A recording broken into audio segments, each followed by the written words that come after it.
This edition of the Ridley Report is brought to you by Freaking.com.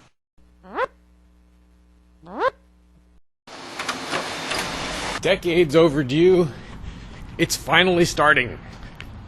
Some semblance of a property tax revolt in New Hampshire. By declaring his controversial home a parsonage or church or something like that, keen radio host Ian Freeman has probably triggered the 3-year countdown to having the home taken. Now, when I say home, there are really different words that I could use for this spot. I could call it the Keene Activity Center, which is sort of part of the, duplex that makes up Ian's property. That place is even more controversial than Ian's house.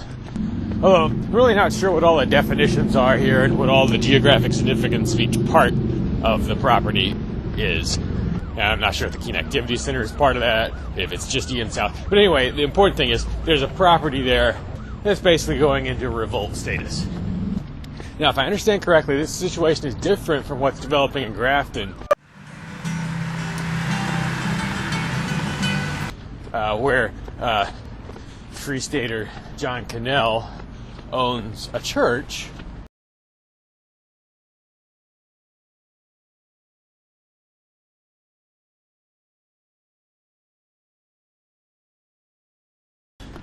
which is in fact a church building and is open to the public for worship services and so forth to a large extent. I'm assuming he, kind of went through the normal paces that you go through in terms of paperwork and so forth. I'm not really referring to that as an attempted revolt. Who is the guy in the hat? The man right there stole my phone. What Ian and company are doing, I got the impression from listening to Free Talk Live that they're not even going through the motions of trying to get government approval to be a church or be treated as a church. Anyway, so whichever of these properties or situations inspire you more, I think maybe we have some thinking to do about what kinds of things can or should be done to make sure the government does not have an easy time of it if it comes for them, for these properties. Here are some of my brainstorms. Things we've never been able to do before. So in some cases.